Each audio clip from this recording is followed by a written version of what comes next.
Hello，大家好。今日黃師奶廚房咧就想介紹一個咧可以化痰止咳嘅小偏方啦。咁呢個小偏方咧係好簡單之外咧，仲係非常好食嘅。咁你哋見到畫面咧就會見到有番茄啦，咁同埋有紅糖。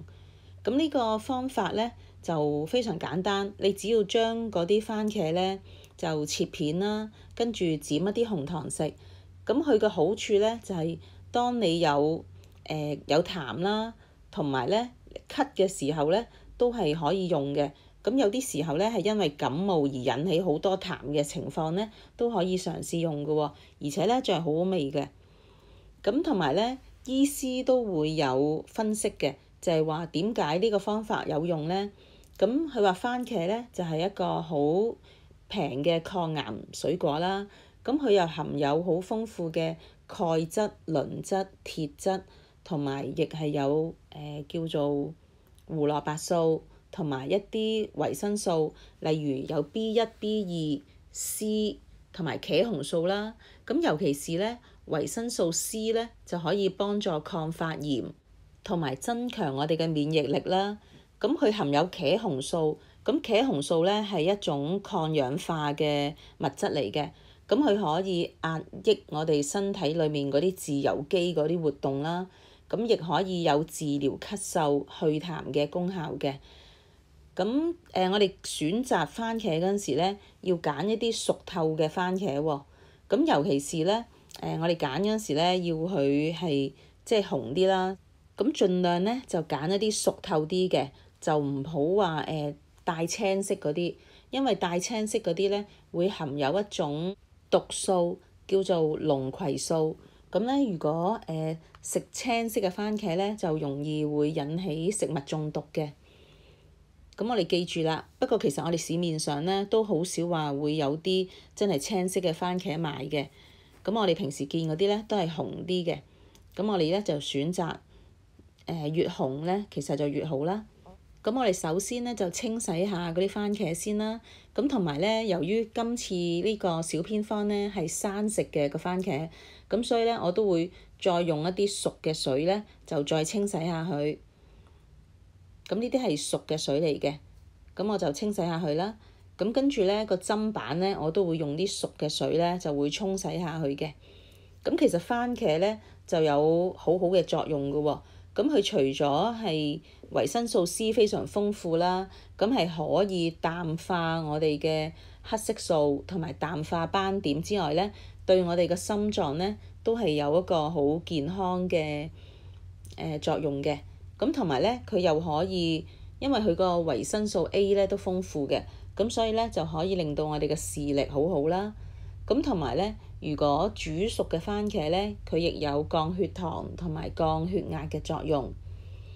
咁同埋對於預防癌症咧，番茄都係一個非常好嘅食材嚟嘅。咁不過咧，都有一啲人咧又唔適宜食用番茄喎。例如咧，佢係有關節炎啊，因為咧同埋有痛風嘅人咧，都唔係咁適宜食番茄嘅，因為番茄咧係能夠令到我哋血液中嗰個尿酸咧增加嘅。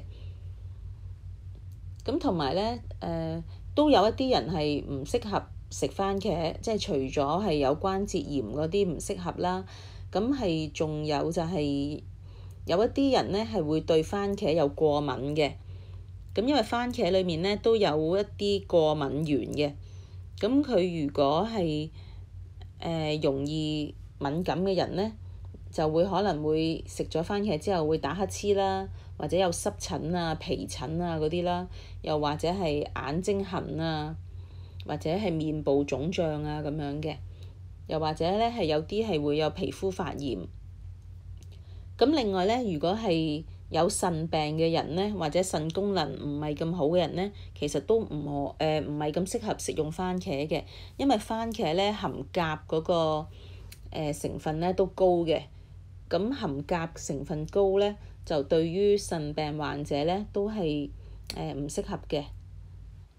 同埋番茄裡面咧都含有一啲草酸，咁嗰啲草酸咧，如果你大量咁樣進食咧，佢就可以同我哋身體裡面嘅鈣咧結合，咁就有機會咧會形成係腎結石嘅。咁所以咧就如果個腎功能唔係咁好嘅人呢，就避免食太多番茄啦。咁另外呢，如果有胃灼熱或者係胃酸倒流嘅人呢，都係唔適宜食用番茄嘅。咁有啲人呢，就可能係會有嗰個腸呢容易敏感嘅，容易有腹瀉嘅人呢，都係唔可以食得太多番茄啦。咁另外呢，如果有啲人呢係有失禁嘅，或者係膀胱炎嘅人呢，都係唔係咁適宜食用番茄嘅，因為呢，其實因為酸味嘅食物呢，都潛在一個刺激膀胱嗰個風險嘅，咁所以呢，就會容易令到即係本身有尿失禁啦或者膀胱炎嘅人呢，嗰個病情呢就會係加重嘅。咁另外有啲人如果有偏頭痛呢，都有研究發現呢，有偏頭痛嘅人呢，佢喺食用番茄嘅時候呢，佢嗰個病情呢係會加劇嘅。咁另外呢，由於番茄裡面有茄紅素啦，咁佢嗰啲茄紅素呢係一個抗氧化劑嚟嘅。咁但係如果你係食得太多番茄呢，係會導致我哋身體嘅血液啦，有過多嘅茄紅素呢，咁就會引致個皮膚呢都會有少少發紅嘅，咁呢就會覺得你啲皮膚嘅膚色呢有啲偏紅咗嘅。咁第二個材料呢，就係紅糖啦。咁其實我呢包紅糖呢，就都係好似我哋細個食豆腐花嗰陣時落喺啲豆腐花上面嘅紅糖啦。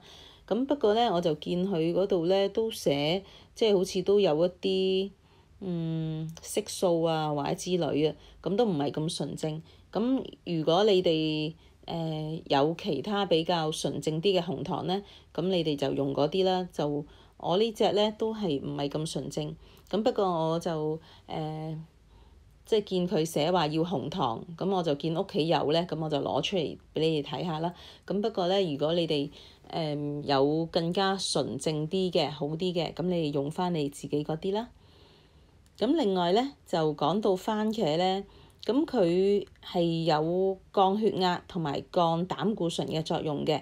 咁不過呢，就係要煮熟佢呢個功效先至係好嘅。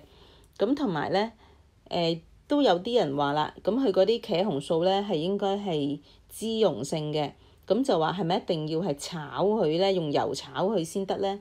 咁其實呢，有研究發現呢，係唔需要一定係用油炒熟佢嘅。因為呢，只要你食嗰個熟咗嘅番茄嘅時候呢，同其他食物一齊進食呢，咁佢都一樣，你其他食物裡面都一樣會有油分㗎嘛，咁佢都會嗰啲茄紅素呢都會係容易俾我哋身體吸收嘅。咁呢個小偏方呢，就係將啲番茄切片之後呢，剪少少紅糖食呢，就可以化痰止咳嘅。咁同埋呢係非常好味嘅，你都可以試下，就算冇咳呢，都可以試下咁樣食法呢，我都覺得係一個非常好食嘅小食嚟嘅。咁另外呢，就想講啦，番茄呢，平時我哋呢就見到有好多橙色啊、黃色啊，即係除咗紅色之外，仲有咁多顏色嘅喎。咁佢哋呢有啲咩唔同嘅功效呢？譬如而家我哋紅色嗰啲呢，我哋最常見呢啲呢，佢就含有大量嘅茄紅素啦。咁就可以預防心臟病啦，同埋亦係壓抑癌細胞啦。咁同埋呢，佢亦可以幫助防曬嘅。咁另外橙色嗰隻番茄呢，佢嗰個抗衰老嘅能力呢就強啲嘅，因為佢含有維生素 E 呢係特別高嘅。咁同埋呢，佢亦可以幫助預防濕疹啦，或者係牛皮癬啊呢啲嘅皮膚病。咁另外黃色嗰隻番茄呢，佢就含有大量嘅酚類化合物喎。咁咧呢種酚類化合物呢，都係一種抗氧化劑嚟嘅。咁佢主要嘅功效呢，就可以降低膽固醇啦、降低血壓啦，同埋改善動物嗰個彈性，即係防止動物硬化啦，又可以減少血小板嘅聚集，同埋係預防血栓塞嘅。咁所以呢，一般嚟講呢，我哋食用番茄呢，都係有幫助我哋個身體延緩衰老啦，同埋增強免疫力嘅。咁好啦，今次呢，我嘅分享就去到呢度啦。咁如果鍾意我條片嘅就 like、share 同埋 subscribe 我 channel 啦。咁同埋我亦歡迎你哋喺我片下面留言嘅。咁我哋下次再見啦，拜拜。